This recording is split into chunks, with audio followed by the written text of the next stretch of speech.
السلام علیکم ورحمۃ اللہ وبرکاتہ۔ کیسے ہیں آپ سب؟ آئی ہوپ سب خیریت سے ہوں گے۔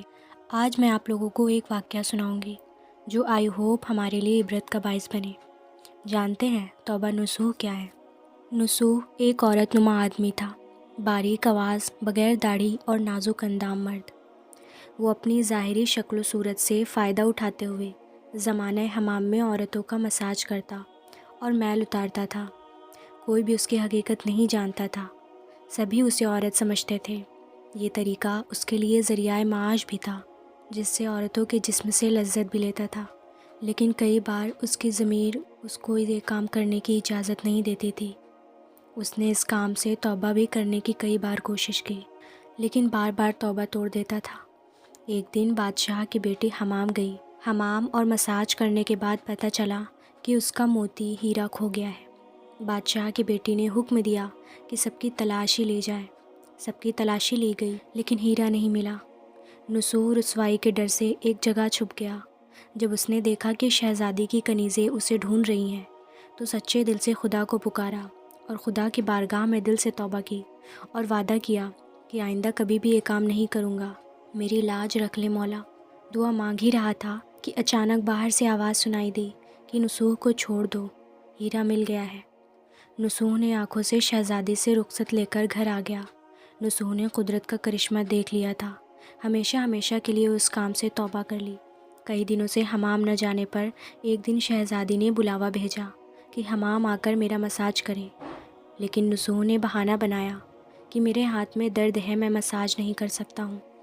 نصوح نے دیکھا کہ اس شہر میں رہنا اس کے لیے مناسب نہیں ہے۔ سبھی عورتیں اس کو چاہتی ہیں اور اس کے ہاتھ سے مساج لینا پسند کرتی ہیں۔ جتنا بھی غلط طریقے سے مال کمایا تھا سب غریبوں میں بانٹ دیا اور شہر سے نکل کر کئی میل دور ایک پہاڑی پر ڈیرا ڈال کر اللہ کی عبادت میں مشغول ہو گیا۔ ایک دن اس کی نظر ایک بھینس پر پڑی جو اس کے قریب گھاس چر رہی تھی۔ اس نے سوچا کہ یہ کسی چرواہے سے بھاگ کر یہاں آ گئی ہے، جب تک اس کا مالک نہ آ جائے تب تک میں اس کی دیکھ بھال کر لیتا ہوں، لہٰذا اس کی دیکھ بھال کرنے لگا۔ کچھ دنوں بعد ایک تجارتی قافلہ راستہ بھول کر ادھر آ گیا جو سارے پیاس کی شدت سے نڈھال تھے۔ انہوں نے نصوح سے پانی مانگا۔ نصوح نے سب کو بھینس کا دودھ پلایا اور سب کو سیراب کر دیا۔ قافلے والوں نے نصوح سے شہر جانے کا راستہ پوچھا۔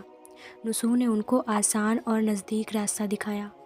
نصوح کے اخلاق سے متاثر ہو کر تاجروں نے جاتے ہوئے اسے بہت سارا مال بطور تحفہ دیا۔ نصوح نے ان پیسوں سے وہاں کنواں کھود دیا۔ آہستہ آہستہ وہاں لوگ بسنے لگے اور عمارتیں بننے لگیں۔ وہاں کے لوگ نصوح کو بڑی عزت و احترام کی نگاہ سے دیکھتے تھے۔ رفتہ رفتہ نصوح کی نیکی کے چرچے بادشاہ تک جا پہنچے۔ بادشاہ کے دل میں نصوح سے ملنے کا اشتیاق پیدا ہوا۔ اس نے نصوح کو پیغام بھیجا کہ بادشاہ آپ سے ملنا چاہتے ہیں، مہربانی کر کے دربار تشریف لے آئیں۔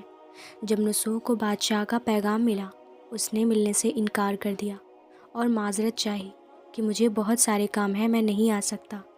بادشاہ کو بہت تعجب ہوا، مگر اس بے نیازی کو دیکھ کر ملنے کی طلب اور زیادہ بڑھ گئی۔ بادشاہ نے کہا کہ اگر نصوح نہیں آ سکتے تو ہم خود اس کے پاس جائیں گے۔ جب بادشاہ نصوح کے علاقے میں داخل ہوا خدا کا حکم ہوا کہ بادشاہ کی روح قبض کر لے۔